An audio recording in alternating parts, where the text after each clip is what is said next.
Hello guys, welcome to our repair vlog. Tapos meron tayong gagawin ngayon, cellphone dito. Ang cellphone to is Infinix Hot 10S ata to. Ayan. Ang problem niya ito, LCD.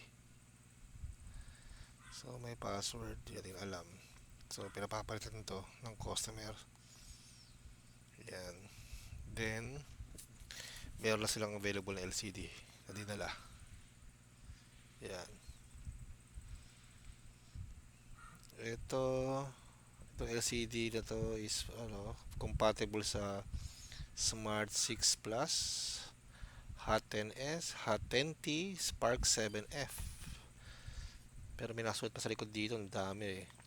P38 Pro, ayan, Vision 3 Plus, meron din Hot 11, 24 LG, marami siyang compatible. Ayan o, nakasulat din sa kanya. Okay, so, yan. Diba? Yan. So, simulan natin to guys. I-off na natin to.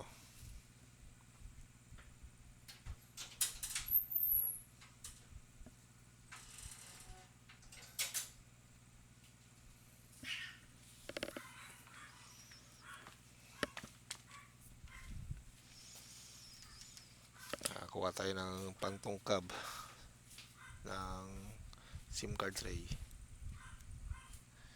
Gamit ko lang dito is guys, paper clip.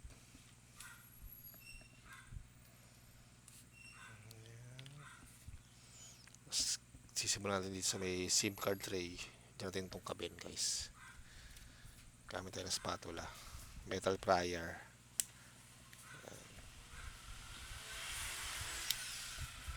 Ibadaan natin.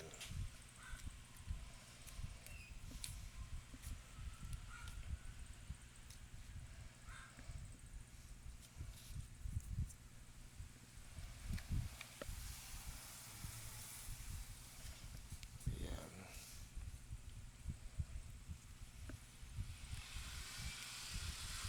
Masyado siya matigas.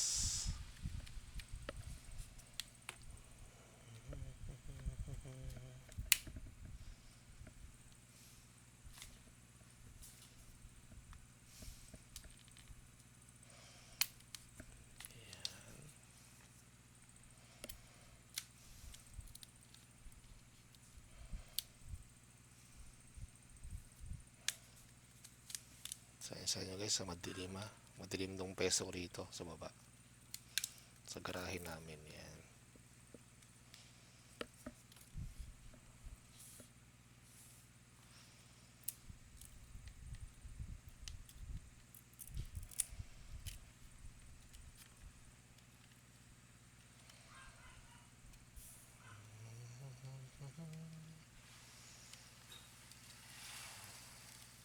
Dahan-dahan yung fingerprint natin, flex. Yan.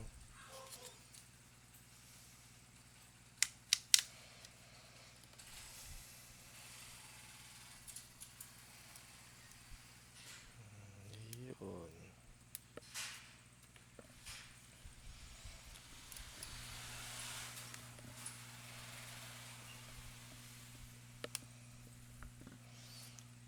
Tabi natin dyan yan. Tapos tanggalin natin yung fingerprint.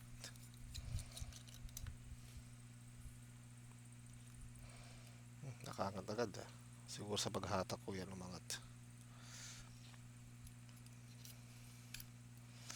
Double check. Buo naman yung flex. Hindi naman siya punit. Ayan, okay. Safe tayo.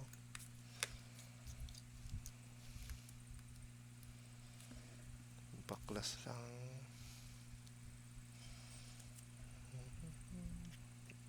First time pala mabubuksan to.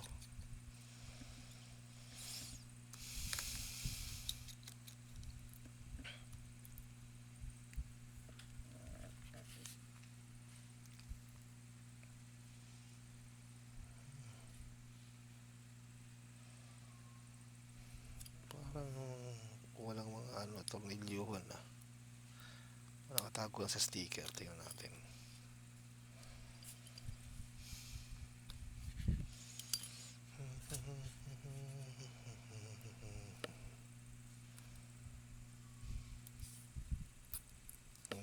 Nagtatago nga.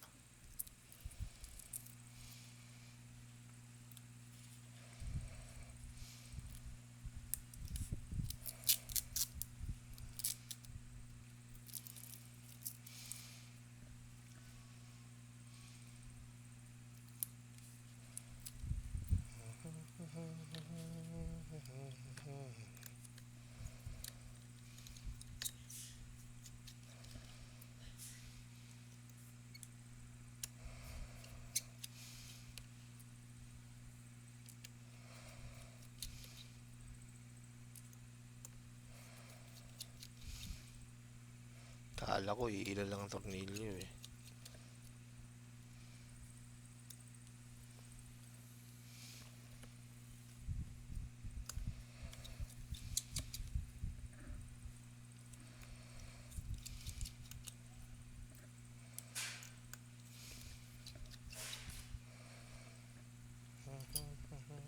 Tanggalin natin to. Ayan. Tanggalin natin yung power. Tapos yung LCD. So, testing natin muna guys. Saan baon ito yun sa baba. Sige, testing natin muna guys kung dinala niya LCD. Good.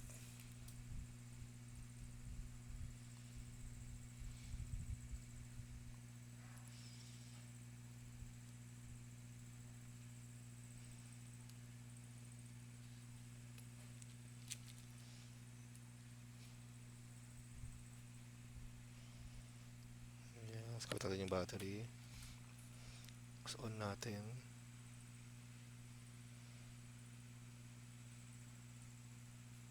Yun. May display guys. Tingnan natin kung nata-touch. Maaring hindi siya matouch to kasi hindi siya nakakabit sa frame. So, para safe lang muna, tingnan natin kung nag-on bago natin bakasin yung pinaka main, yung pinaka old LCD niya.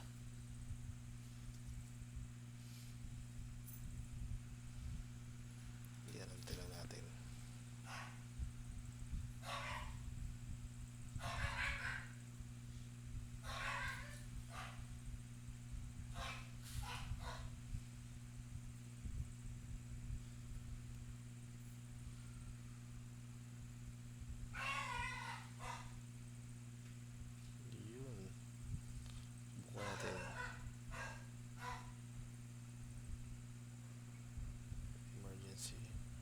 Hindi napipindot. Dapat kasi bisa nakakabit sa casing ito eh. Yun, diba? Dinikit ka sa casing. Hindi rin, oh. Dikit natin to. Diba? Yun, napipindot siya. Kita nyo. So, kaya mag-alala pag ganyan. So, nakita natin buo yung LCD. 19% yung battery niya. So, bakasin na natin yan guys yan. So good tong LCD niya. Yan, sige. Tapos ito, buksan din natin to. Yung battery niya may mayroon na rin siya. Angat. So may sticker pa rin. Ito yung sticker.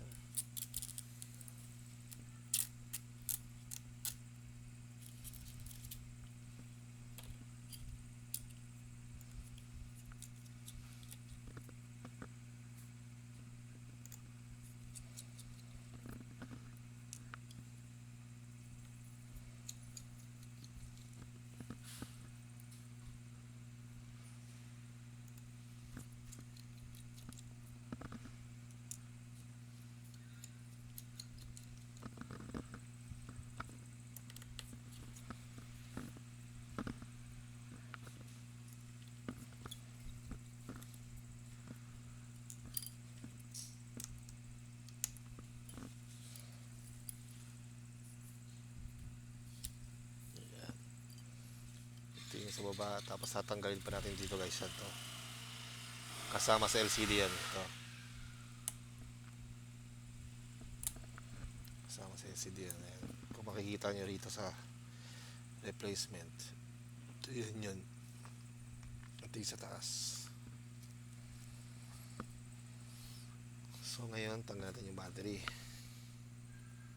Ito meron siyang full tabs. Sana sumama. Kung hindi, mahirapan tayo.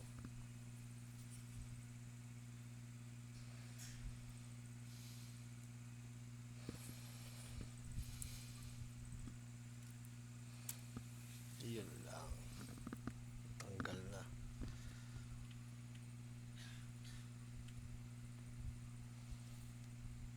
Ayan.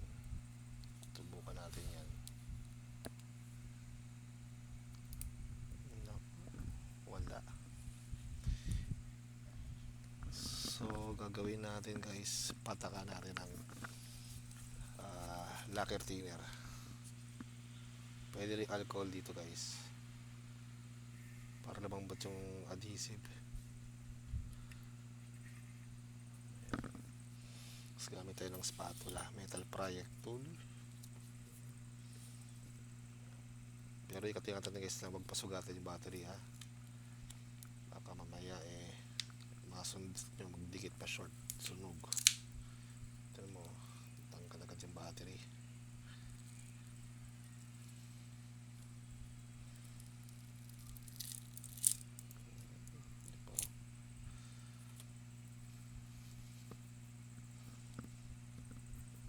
Ganyan natin dyan, balik natin ito guys para maganda tignan. Ito pandikit yan. Linisin na natin din to.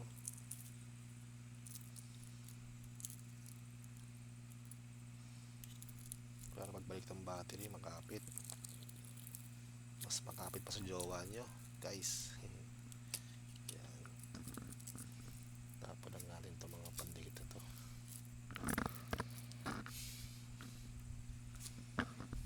Tapos ito, malagkit siya. Ito, tanggalin natin to. Kamayin lang natin. Ayan. Para pag dinig natin ito guys, lapat to battery. So yan, tabi natin yung battery dyan kasi ito yan.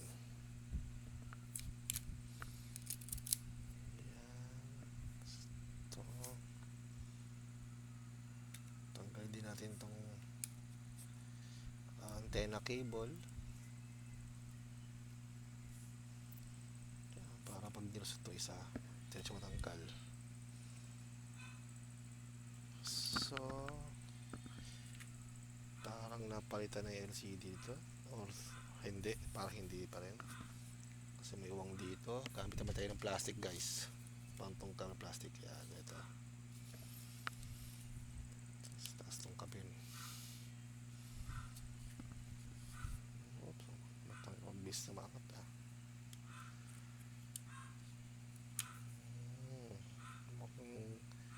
umangat na natin to, kaya nagkaguhit-guhit itong mundo.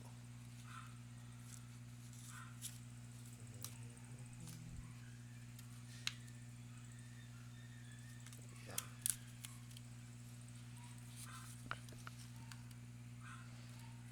Yan o, ganun lang o.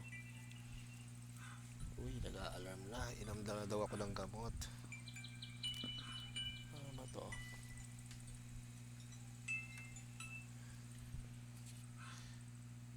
Tanggalin na natin ito guys to.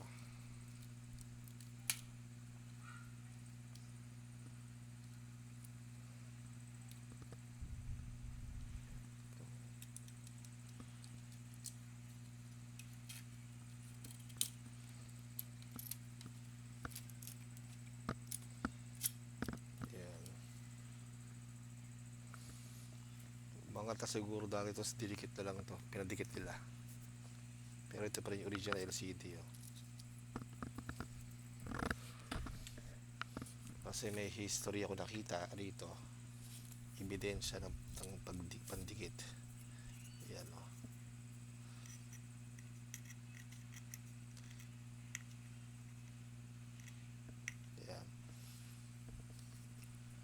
So, pause ko muna guys, linisin ko lang ito muna to. Yan.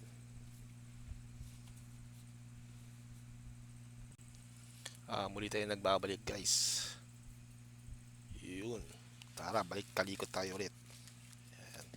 Bali, nalinisan ko na pala to. Yan, maisa-isa man din. Suksok natin sa loob na to.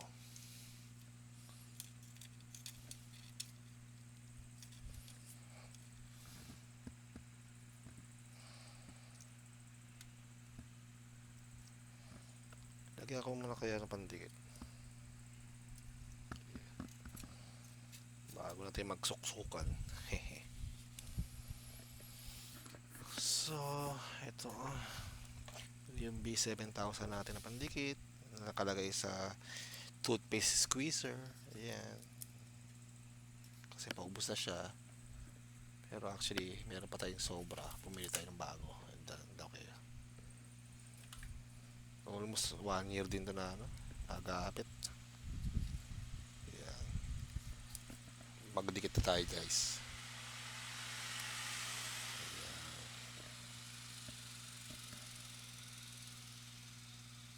So nakita ko yung history nito guys.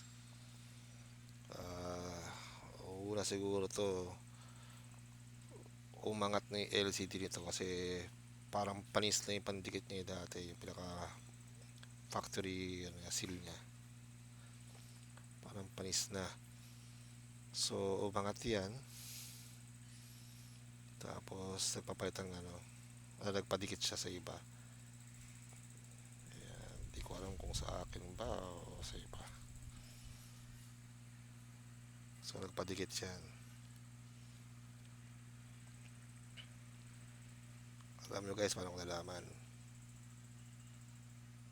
Siyempre may ebidensya, diba? Ebidensya na mayroong pandikit na kakaiba. Tsaka nawala na yung niya, yung mesh niya sa sa earpiece yan dito sa taas. Wala na. Ayan. So dikit-dikit lang tayo yan.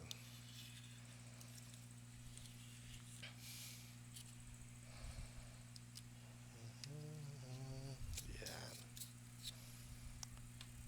Tapos tsaka natin ipasok natin to.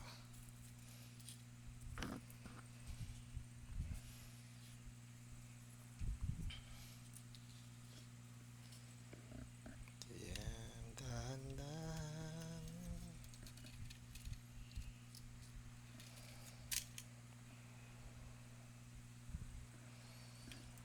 Yan, pasok natin guys.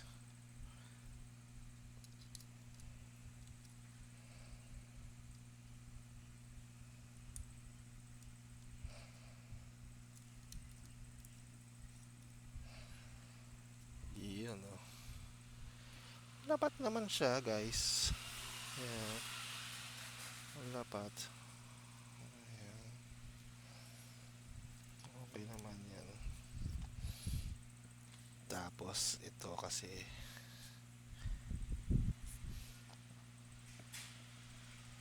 ikabitan natin yung antena. Hindi ko lang matandaan kung nasa taas ba ito, nasa loob yung antena cable. Pasok ko na lang sa loob siya. Yan. Tsaka natin ito. Yan.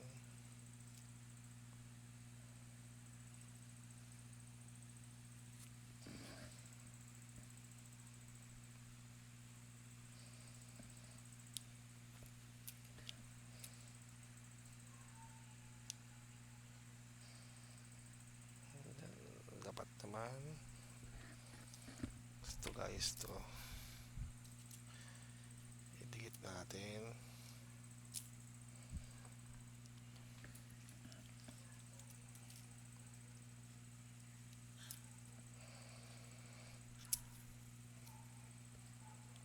So malabo na mata ko Shoutout pala sa may-ari niya to, si Ma'am Ella. Yan. Shoutout. Yan.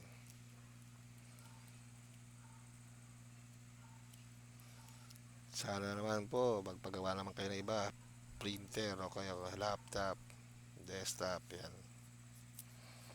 Kasi puro cellphone lang halos na nagagawa ko, hindi ito pinakamabilis ang trabaho rito. Pero meron pa naman gagawin ditong printer naman. Epson ano to? L310 tsaka L120.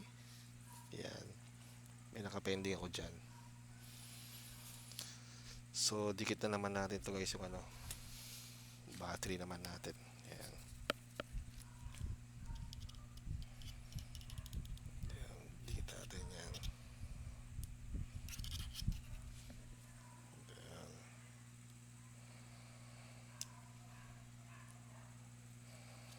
Para okay na. Tapos mabilisan, goma, dikit. Tapos yan. Ito, battery. Ibagsak natin maayos yun. Yan, ipabit natin yung battery. Tapos isunod natin yung speaker sa ilalim guys. Yan. Then tornilyo lang tayo. Yung mga puting kulay na or silver na tornilyo sa baba yan guys.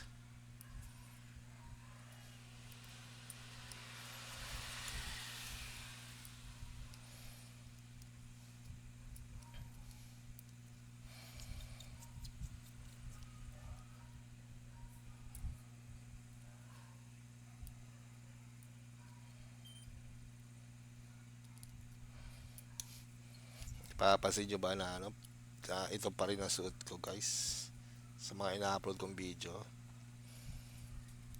Yan. Actually, isang video lang yan lahat.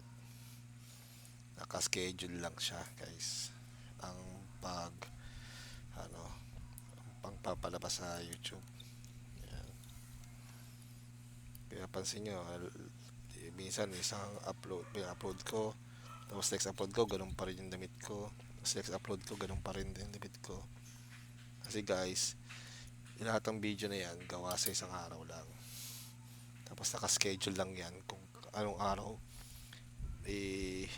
tawag ito, ipapublic ko. Yun. Kaya guys, kabago-bago pa lang sa YouTube din po, wag naman sana ako i-bash. Pero wala pa naman, so far wala pa naman ako na nagbabash sa akin. Pero inuuna ko na guys, kayo naka-schedule na to, ipalabas yung mga videos ko. Kunyari, ginawa ko ngayong araw to, 3 video. 3 yung binalag ko, although marami akong ginawa maghapon. So 3 lang na-record ko na video. Tapos sabay-sabay ko i-upload lahat yon kay YouTube. Tapos kaso nga lang, naka-schedule yun na kunyari ngayong araw na to siya, ipapublic viewing na siya sa ganitong oras, let's say alas 7 ng gabi. Yan. Tapos Manila time, yun ganun siya guys. Tapos yung isang video naman naka-schedule din yung susunod na araw na ganitong oras. Yan. Kaya napansin nyo yung damit ko, yan, pare-pares pa rin yung tsura. Pero magkakaibang araw inere sa YouTube yung yung videos ko. Yan.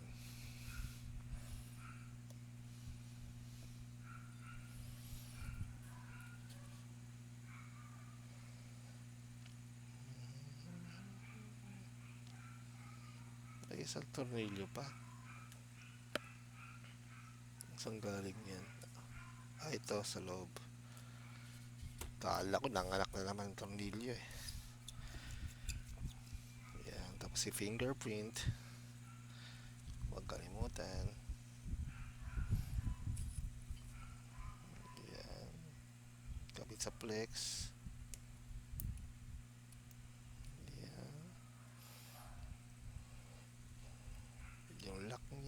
flex, tsaka isang kakaibang tornilyo, maliit lang. Yeah guys, kung may natutunan kayo sa aking video, pwede ko bahikin na mag-subscribe kayo at pakiclick yung notification bell, lagay nyo sa all para updated po kayo sa latest video ko ina-upload. Yan. Yan, pwede nyo i-like and share, diba? Share nyo sa Facebook, sa iba, Twitter, sa baba. Yan, tapos kabitan ito guys, huwag nakakalimutan to lagi ha. Ito, SIM card tray.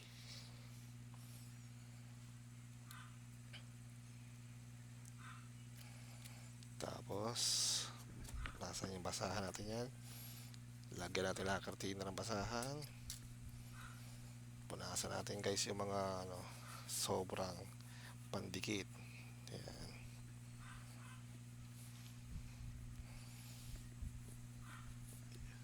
Alam nyo guys, di ako marunong magkabit talaga ng tempered glass ever since. So mayroon siyang libreng tempered glass dito. Yung customer ko na pakakabit ko dyan. Di kasi ako marunong kasi pag hindi sa akin yung kinakabitan ko, palpak. Ang nagagawa ko yan yung panganay kong anak. Shoutout anak, Mika Erin Buena. Yan. Siya yung taga kabit ng tempered glass. Pero pag sa akin, sarili kong cellphone, lagyan ko tempered glass, doon ako naglalakas loob magkabit. Pero pag sa ibang tao, hindi. Yan. Wala na yung screen guys, so yung screen ng earpiece niya. Yan. So on na natin to. Mamaya sinarado ko, di naman daw eh. Yan na, nag-display na. Tapos gumahan na natin guys.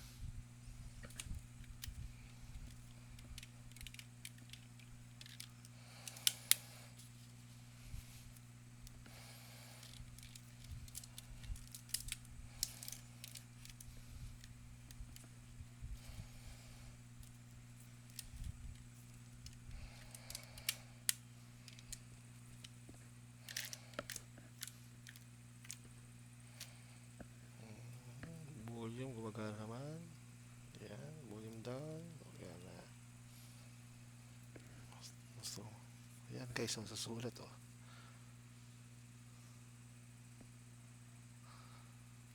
diba? Gumagana naman touch. Yan. Gumahan lang natin to guys. Yan. Then patutuyuin lang natin dyan muna.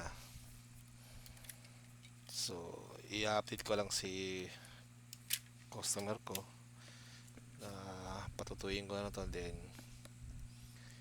sabihin ko pwede na pick upin within an hour pala. Yan.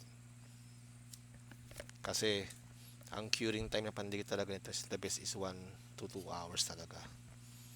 Although pwede na makuha to, ganyan lang, goma, ibibigay ko ganyan para magamit na, pero mas the best pa rin talaga na i-release kung nakadikit na ganyan. So guys, kung may natutunan kayo sa aking channel, sa aking video repair vlog, paki-click naman yung subscribe at paki-hit notification bell at pakilagay sa all para updated kayo sa latest video ko ina-upload.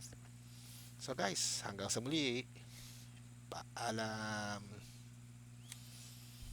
Chichirit chichi chirit chichit chichit.